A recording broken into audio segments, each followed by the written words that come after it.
Before you begin, this story is a journey into darkness, where fear is not just a reaction, but a part of you, lurking, waiting to consume you. Escape is an illusion. The voices, the figures, are not mere imagination. Once you step in, there's no turning back. The nightmare has already begun. There is no waking up.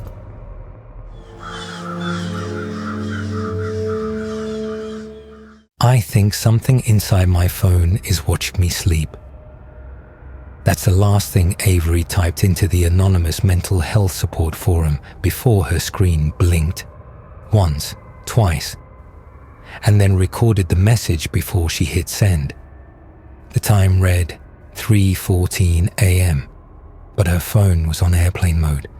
It shouldn't have been connected to anything. She froze. A low hum began vibrating from the back of the device, not the normal buzz of a notification. This was mechanical, like a pulse, as if the phone was breathing. She placed its screen down. The hum continued, then stopped. She stared at the shadows on her ceiling. Then it happened again. The TV, off for hours, turned on by itself. Volume 100. A blaring static filled the room. White noise, sharp and alive. "This isn't happening," she whispered. She reached for the remote. It was dead. No batteries. She pulled the plug from the wall. TV stayed on. And then the screen changed from static to a video feed of her bedroom from the corner where there was no camera. She stood slowly. The room on the screen was identical. The same lamp, same wrinkled sheets, same open closet door. Except on the feed, the closet door wasn't open. It creaked open slowly as she watched. No. Inside the closet, darkness. Then movement, a hand, long, pale, jerkily animated, like broken stop motion. Its fingers bent backwards and then snapped forward like a spider's legs. Then, the whisper. From the TV speaker. She sees now. Avery screamed and ran for the door, locked. Deadbolt twisted tight, on its own. She turned. Behind her, the closet was fully open. The bedroom freezing. Her phone, still screen down, lit up the room with red light from the inside. It vibrated off the table and clattered to the floor. She slowly picked it up. No apps were open, but there was a live stream running. A caption at the top, Avery Delgado Room. Try and feed 01 live. The footage showed a split screen. Left side, Avery sitting in her room staring at the phone. Right side, Avery sleeping, eyes moving under her lids, breath shallow. Am I awake? Then came the worst part.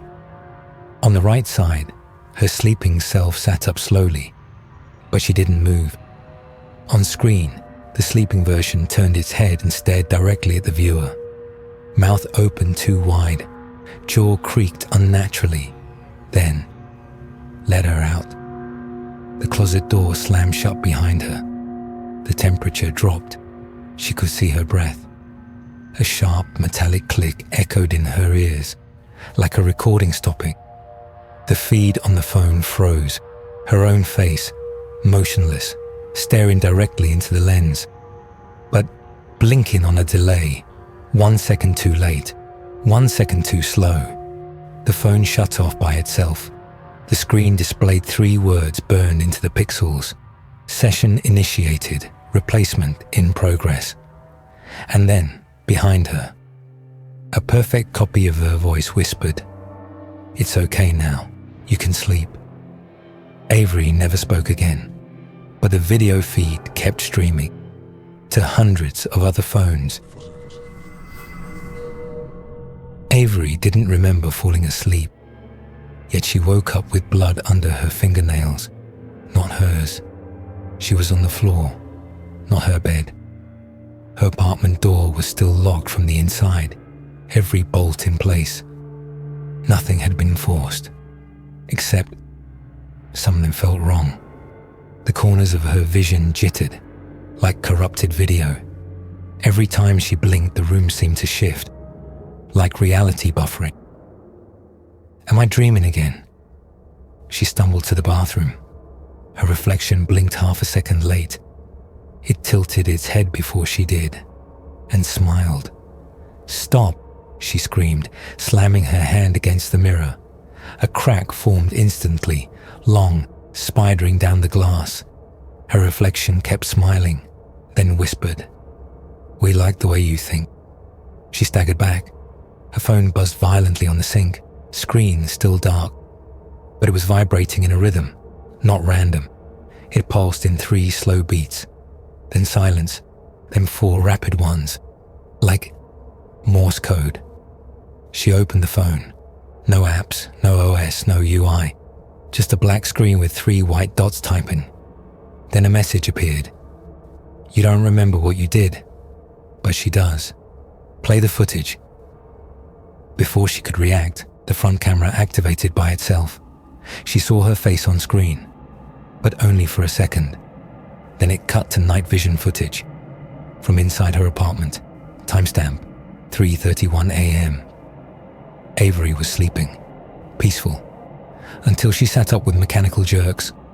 She walked to the mirror, stared into it for 11 full minutes, then, with no sound, began speaking, mouthing something, over and over. She leaned closer to the screen, tried to read her lips. It was one phrase, repeated again and again. "It's not my skin." Then, she turned, walked out of frame. Cut to hallway camera. Avery walked to her neighbor's door, knocked 4 times, waited, then calmly entered without being let in. The footage ended. Back in her bathroom, Avery felt the world tilting. She dropped the phone. Her mouth tasted like metal. She ran to her neighbor's door. Police tape, a note. "Under investigation. Entry prohibited." She froze, a sound behind her. Her apartment door creaked open by itself. She turned slowly. On the floor inside, a pile of phones, all powered on, recording. Every screen showed her from different angles. Then they all played audio in sync. "You brought her here. Now she wants to stay." The lights in the hallway flickered. When she looked again, the pile of phones had been replaced by a single one. On the screen, a video of Avery, sitting in a dark room, face blank. Behind her, a tall, faceless figure, hand resting on her shoulder. She blinked, and her nose began to bleed. "I want to wake up now." No one answered, only the sound of tapping from inside the mirror. Avery hadn't left her apartment in 2 days, not because she was scared, but because every time she touched the door handle, her hands weren't hers. The fingers were too long, the bones too rigid, like they didn't belong. She kept washing them until the skin peeled. The smell of bleach clung to the walls. Day 3, she stopped sleeping. Not because of insomnia, but because sleep tried to pull her somewhere. She heard her name being called from under her mattress. Always the same voice, her own. On the morning of the 4th day, Avery noticed something else. The mirror in the hallway wasn't reflecting her anymore. It reflected her apartment, the couch, the rug, the photos on the wall. But the center of the reflection was empty, like she wasn't there. She waved her hand in front of it. Nothing. But when she turned away to leave, the reflection moved. It waved at her. She turned back. The mirror was normal again, except her mouth had been bleeding. In the reflection, it was smiling. "You're not seeing things," said the voice behind her. Avery froze. There was no one there, but she felt breath on her neck, cold, heavy. "You're seeing the truth." That night her phone buzzed again. A new video had been sent to her number. No sender. She opened it. Security cam footage. A subway station. Empty. Timestamp. Tonight. 2 a.m. She watched herself step into the frame, face pale, eyes empty. She was dragging something, a large plastic sheet wrapped around her body, blood streaks behind her, shoes soaked in red. Then, in the footage, she looked directly into the camera, whispered something. The audio was distorted, but the words were clear. "Let me out, please." She threw the phone, screamed, and then she saw it on her living room wall. Her shadow wasn't following her anymore. It stood still and raised its hand without her moving. It pointed at the window. She turned slowly. Outside, on the 5th floor balcony, stood herself, head tilted, blood pouring from the eyes. She mouthed the words, "It's not a reflection, it's a replacement." Avery collapsed. When she woke up, she was tied to her own bed, camera recording, her voice speaking from a speaker beside her. "Tonight we'll find the next skin. Yours is breaking. Thank you for holding me this long." And for the first time, she laughed, except it wasn't her voice anymore. It echoed, distorted, as if from inside the mirror. "Have you talked to her?" Liam's voice trembled through the phone. "Not since last week," Jenna replied. "She's not answering texts. Why?" I saw her at my door at 3 a.m. But when I opened it, what? She wasn't there. Just her phone, recording. Click. The call ended. Liam stared at the phone. The screen wouldn't turn off. Her face still filled the screen, smiling, unmoving, filmed in infrared. The smile had no warmth. It was like a puppet's mouth stretched too far. His door creaked open behind him. He lived alone. Avery's apartment was sealed now. Police tape, biohazard signs. Psychotic break, they said. Severe dissociation, possibly dangerous. Jenna didn't believe it. She had seen Avery the night before, in the alley. But Avery's feet weren't touching the ground, and her face kept flickering as if under a broken hologram. "I'm not her anymore," the voice rasped, "but thank you for keeping the shell warm." That same night, Jenna's laptop turned on by itself, screen black. Text began typing automatically. "She's in transit now, preparing host body. Do you consent?" She slammed it shut, but her phone buzzed. One video, sent from Avery's number. She pressed play. The camera shook violently. The view was dark, glitching, like corrupted footage. Then, static cleared for a second. A person tied to a chair, mouth taped shut, twitching violently. On the wall behind them, written in black marker, "The transfer hurts most when you resist." Then, a flash of the person's face. It was Jenna. She dropped the phone. The lights in her apartment began to pulse. Red, blue, black. Her reflection in the TV screen flickered independently, looking at her even when she turned away. A voice from the speaker system, distorted, layered with static and whispers. One mind must fracture for the other to rise. One must forget, the other remembers everything. She locked herself in the bathroom, but the mirror was already fogged from the inside.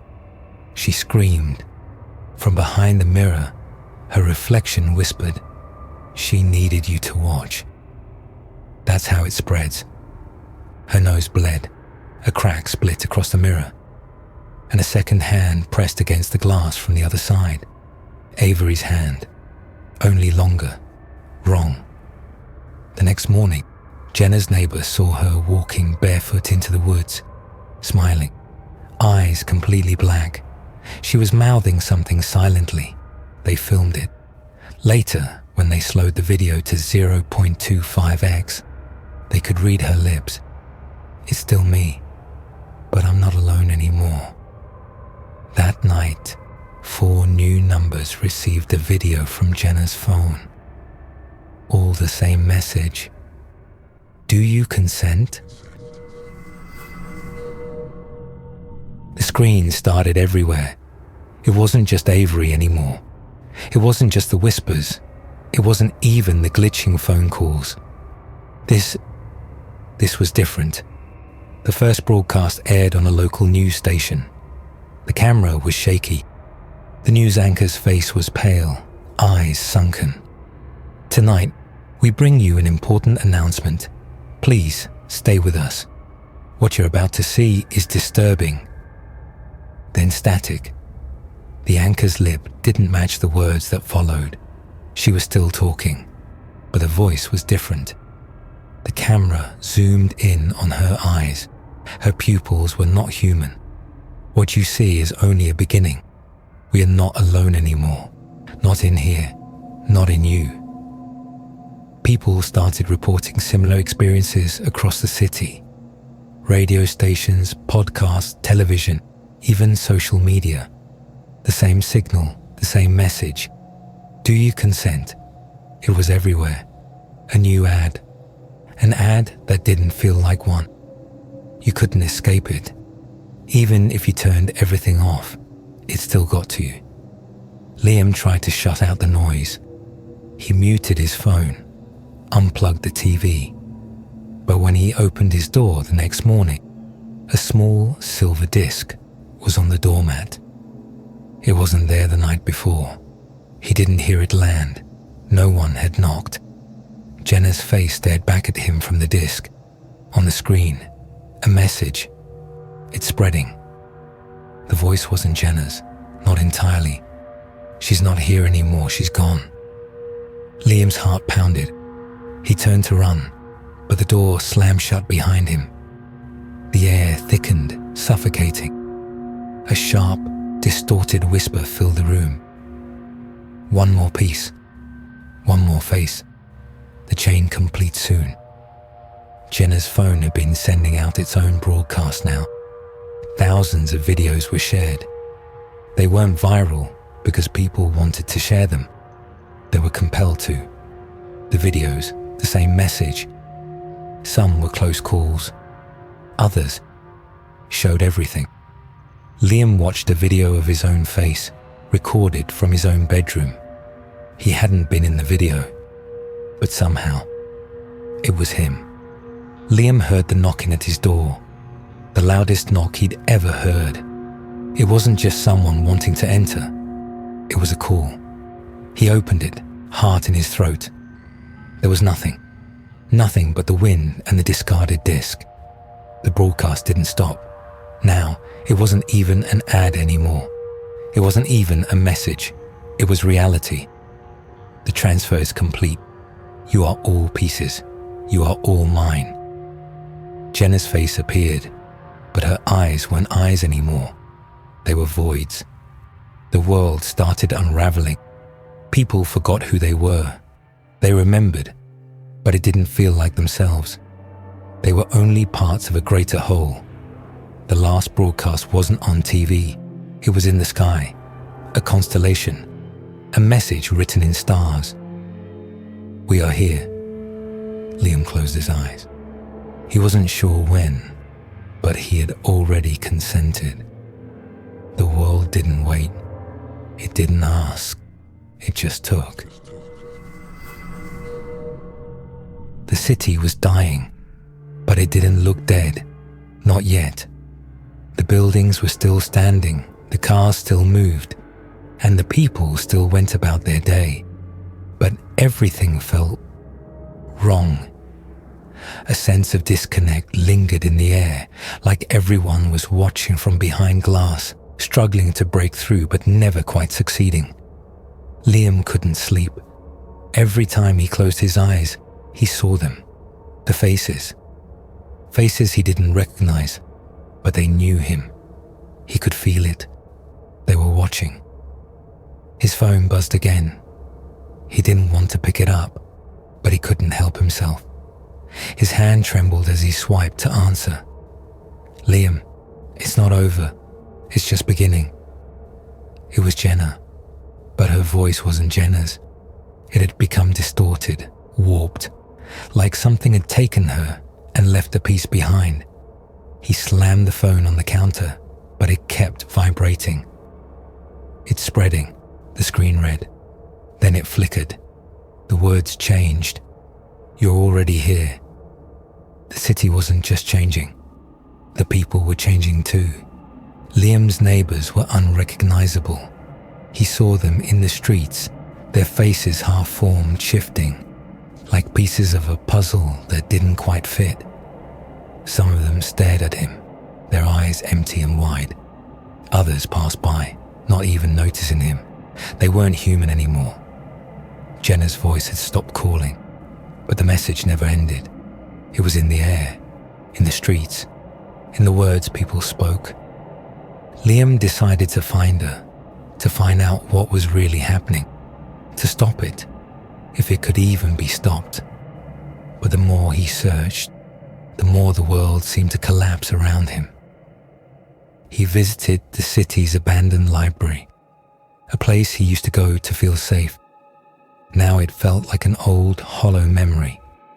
He opened the door, the lights flickered, then went out. Darkness closed in around him. Then he heard it, a voice, a whisper.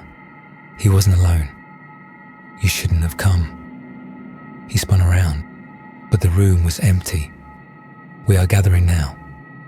The walls around him started changing. Like the city, the library too was becoming something else. The pages in the books started to shift, their words morphing, becoming unreadable. The smell of old paper was replaced by something foul. Then he saw it. On the wall, the phrase appeared, "Do you accept your part?" And beneath it, the faces of every person he had seen in the last few weeks. They were fused together, their eyes staring straight into his soul. They were him. They were all part of him. Liam ran. He had to get out. He was losing himself. But as he turned to leave, the door wouldn't open. It wasn't just locked. It was as if the room itself was closing in on him. Outside, people walked past the library. They looked like zombies, their eyes vacant, their lips moving but no words coming out. They weren't speaking to each other. They were all speaking to the same thing. Liam tried to scream, but his voice was swallowed by the void. His chest tightened. Then a whisper filled his mind. You are part of it now. You can never leave. He dropped to his knees, gasping for air. His mind felt like it was being ripped apart. Pieces of him were missing. He couldn't remember who he was. And then he heard a familiar voice. Liam. It was Jenna. But when he turned, she wasn't there. The voice came from everywhere. You're here now. Welcome to the collection. The walls cracked. The books began to scream. Liam was no longer alone. He was part of something larger, something terrifying. And then everything went silent. The city continued to function. People continued to walk. But something was missing. There were no faces left. There were no names. Only a collection of souls trapped inside this new reality. Liam's last thought was a whisper. Did I consent? Liam sat there, wondering for a moment. Was this real? It was hard to tell. Everything felt so distorted. The world was slowly becoming indistinguishable. He opened his eyes. The place looked the same, but nothing was. The clock on the wall, it had stopped. Everything was still, everything frozen, as if time had decided to betray itself. The whole town was unnervingly quiet. The trees looked dead. The people, they were gone, but everything seemed to be in its place. No signs of destruction, no decay, but somehow there was a heavy emptiness in the air. That's when it hit him. This place, his town, was something else. A void wrapped in familiar shapes. He was still here, yet he wasn't. Where did everyone go? He asked himself. Where are they? Jenna's voice echoed again, but this time it wasn't the same. It wasn't the Jenna he remembered. You had to, Liam. You chose. We all chose. The ground under his feet shifted, like the very foundation of reality was changing. For a moment, he could barely breathe. It felt like everything around him was closing in, pulling him deeper into a place he couldn't escape. A flash of light burst into his vision. The world twisted, blurring as the scenery began to distort in unnatural ways. Was he hallucinating? Or was this something worse? A sick reality he couldn't wake up from. And then he saw it. Faces. The same faces. Those he had seen before. But these faces weren't his friends, weren't the people he knew. They were all blending together, fused into one distorted mass of memories. Liam couldn't breathe. He couldn't think. Something was wrong with him. You're one of us now. The voice came from nowhere, but it filled the air like an unbearable weight. Liam spun around, only to find himself in an empty, endless room. The walls were shifting, warping in impossible ways. A familiar scent filled the air. Something rotten, familiar, yet alien. Wake up. The command rang in his head. The room seemed to dissolve around him. He was falling, not physically, but mentally. It wasn't the fall that terrified him. It was the thought that he might never stop. He blinked, and the world changed again. It was quiet now, unnervingly quiet. The city felt empty, but it was also full of people who couldn't remember why they were there. They walked around, soulless, as if in a trance.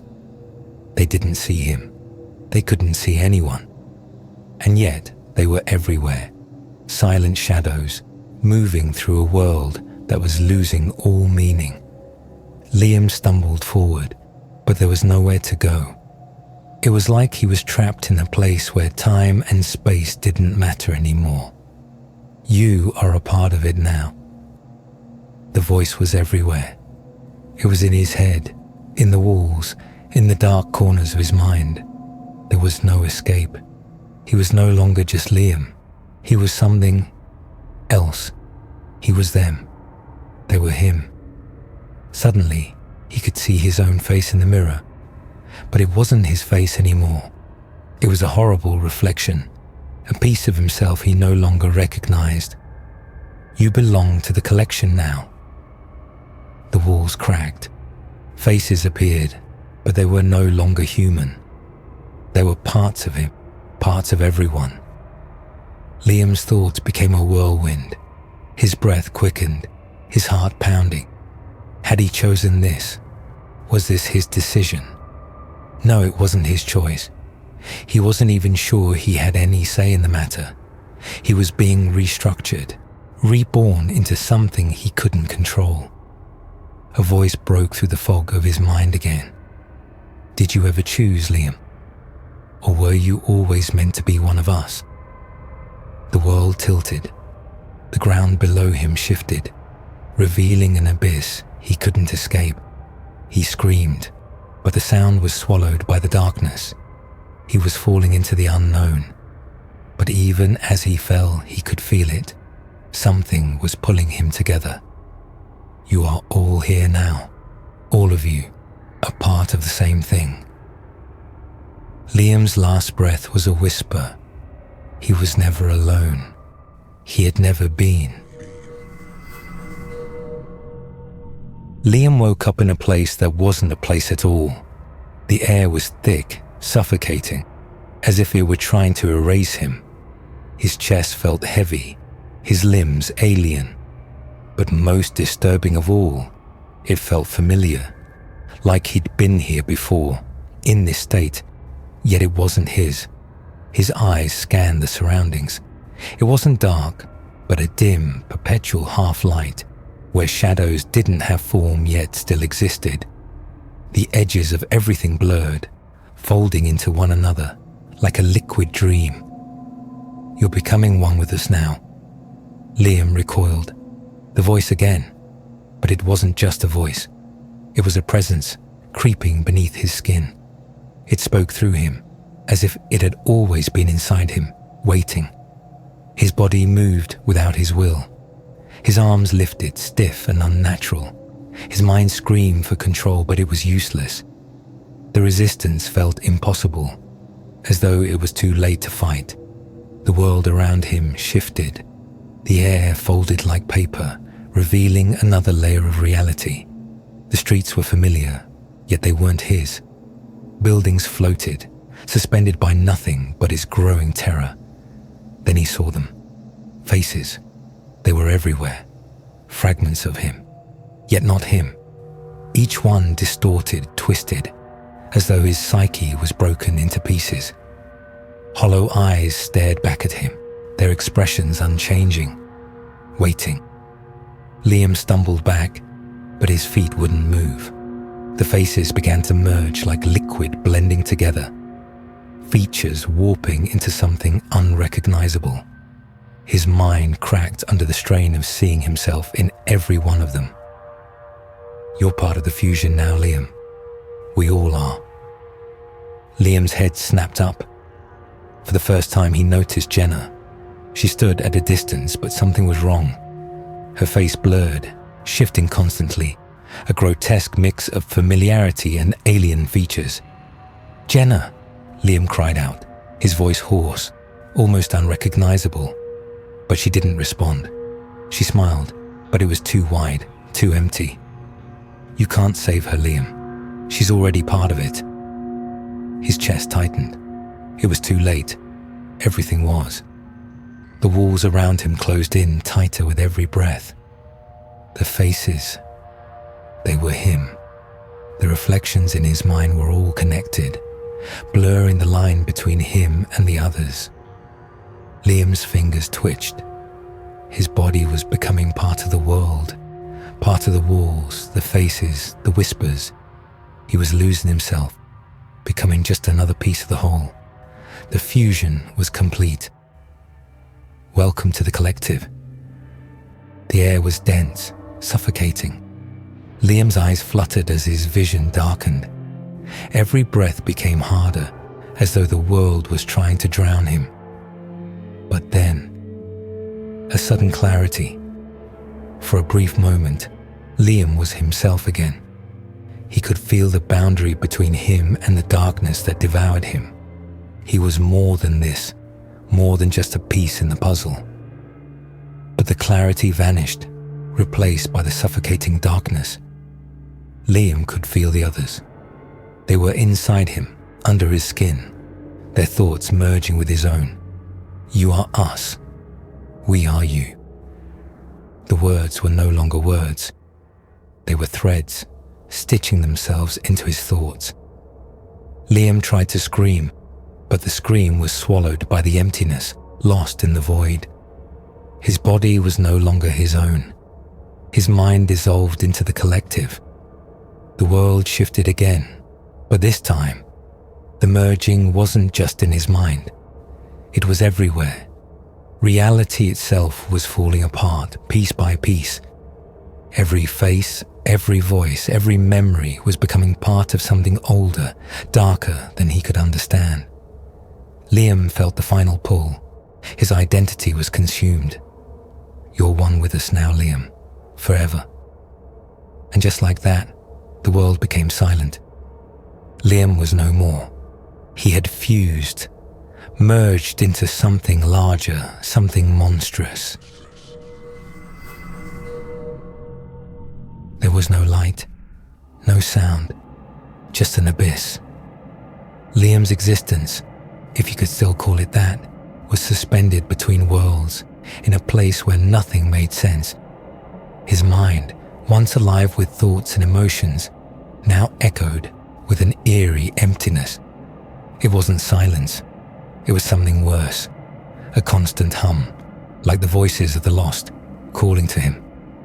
They weren't his voices, yet they felt so intimately familiar, as if they had always been there. "Liam, do you hear us?" The voice sounded like his own, but twisted wrong, soft and slithering, like a memory trying to claw its way back to the surface. Liam tried to move, but his body refused to obey. It wasn't his body anymore. It had ceased to be his the moment the fusion began. He could feel it now, the suffocating pressure of being merged with something else. The presence of the others, hundreds, thousands, millions, all trapped in this nightmare. Their thoughts bled into his own, forming a swirling mass of unfamiliar feelings and familiar faces. The world around him wasn't the world at all. It was like a broken mirror, its shards reflecting distorted versions of reality. Nothing felt real. Liam reached out, desperate to feel something, to hold on to something that would remind him of the world he once knew. But his hand touched nothing. It was as though he didn't have a hand at all. His very being felt insubstantial, like a wisp of thought, unable to grasp anything solid. "You're here with us now, forever." The voice was familiar again. Jenna's voice. It was warm, soothing, just like it used to be. But now it was wrong, distorted, twisted beyond recognition. Her words pierced through the silence, but the silence didn't break. It absorbed them, swallowed them whole. Liam tried to scream, but his throat was locked shut. His voice was lost, consumed by the collective. He could feel himself drowning in the constant hum of thoughts. The minds of thousands, millions of lost souls, all of them needing him, wanting him. Then the whispers stopped, and in the quiet, something else began to stir. A low thrum, a pulse, like a heartbeat. But it wasn't human. It was something deeper, something older, something alive in a way that Liam couldn't comprehend. His senses screamed at him to run, to escape, but there was nowhere to go. His body was a prison, and that prison was closing in on him. "Liam, do you remember?" The voice came again. This time, it wasn't from outside. It was from within him. The realization struck him like a slap. He remembered. He remembered everything. He remembered Jenna. The way she had looked at him. The way she had smiled. The way her eyes had burned with something unnatural as she told him the truth. The truth that they were connected. That they had always been connected. That he had never been alone.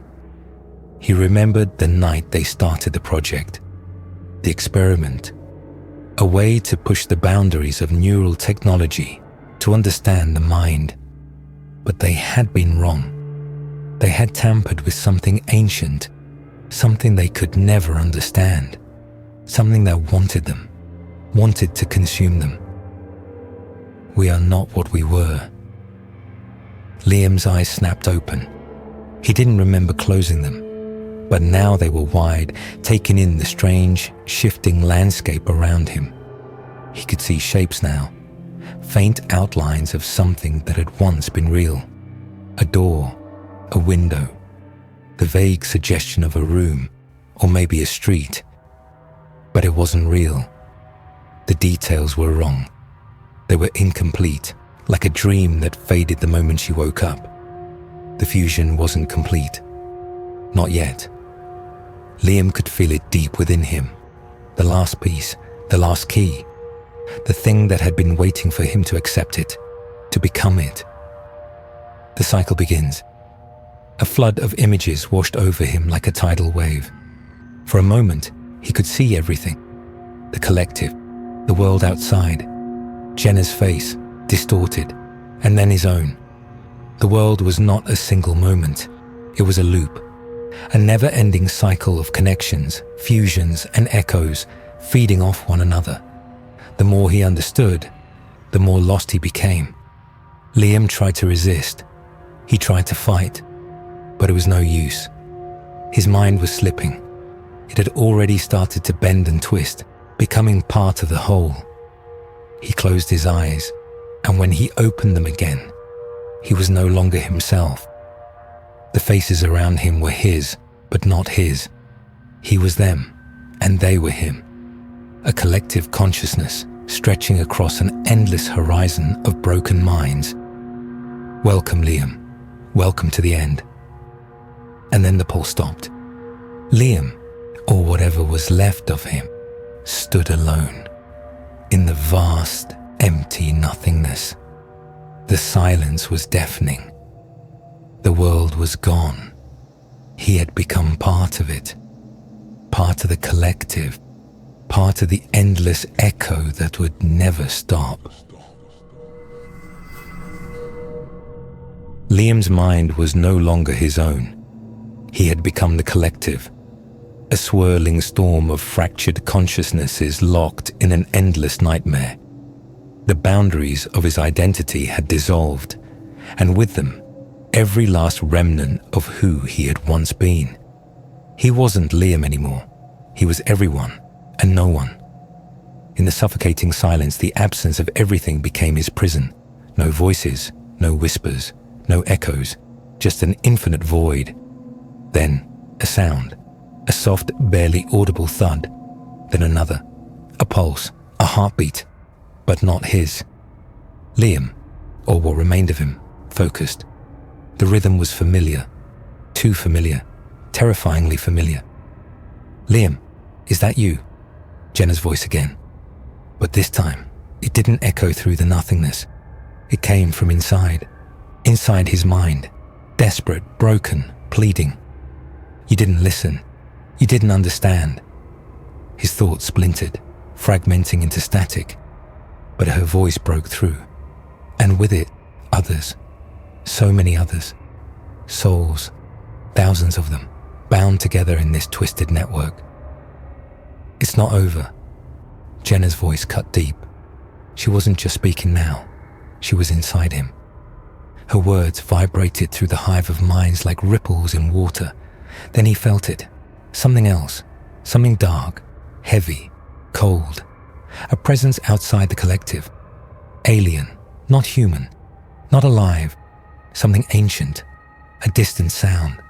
A whisper, barely a breath, yet coming from everywhere at once. A scream. It's coming. Jenna's voice cracked. A struggle. A choke. Something stirred. Something awake. The pulse became louder. Not a heartbeat anymore. Footsteps. Heavy. Monstrous.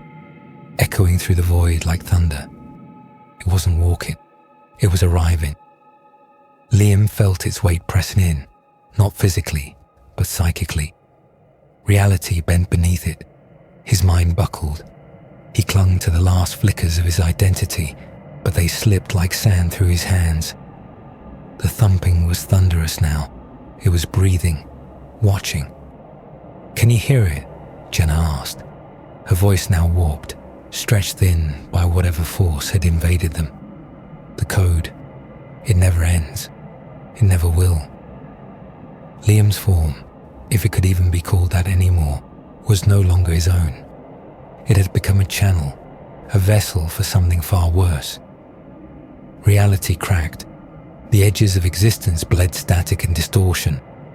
The drumbeat shook the core of the collective. And then clarity, just a flash, but enough. He remembered the project, the experiment, the code, the moment they went too far. When they crossed the boundary, he remembered the last string of code before everything collapsed, the one that opened the door. And in that moment, he understood. The collective wasn't the prison. It was the key. Something had been waiting, watching for this. We are not alone, Jenna whispered inside him. And then, a sound unlike any before. Not a scream, not a whisper. Laughter, cold, hollow, endless. A laugh that didn't belong to one voice, but thousands.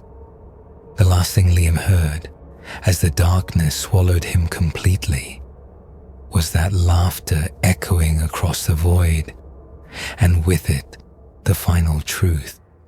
The cycle wasn't ending. it was beginning again, forever. Silence used to be golden. Now is just the absence of my own thoughts, replaced by the collective hum. I remember being Liam, but it feels like a forgotten story. We fought to escape, but maybe this isn't a cage. Maybe it's a new canvas, where all our echoes paint a shared reality. That final chilling laughter, I hear it too. It's not fear, it's a strange recognition from the ancient thing that pulled us in. Sometimes a flicker of an old memory, a sunset or a song, but the hum always pulls me deeper. We're a tide of consciousness, flowing towards something vast and hungry. The question was never if we'd survive, but what we'd become. The echo never dies. It just gets louder.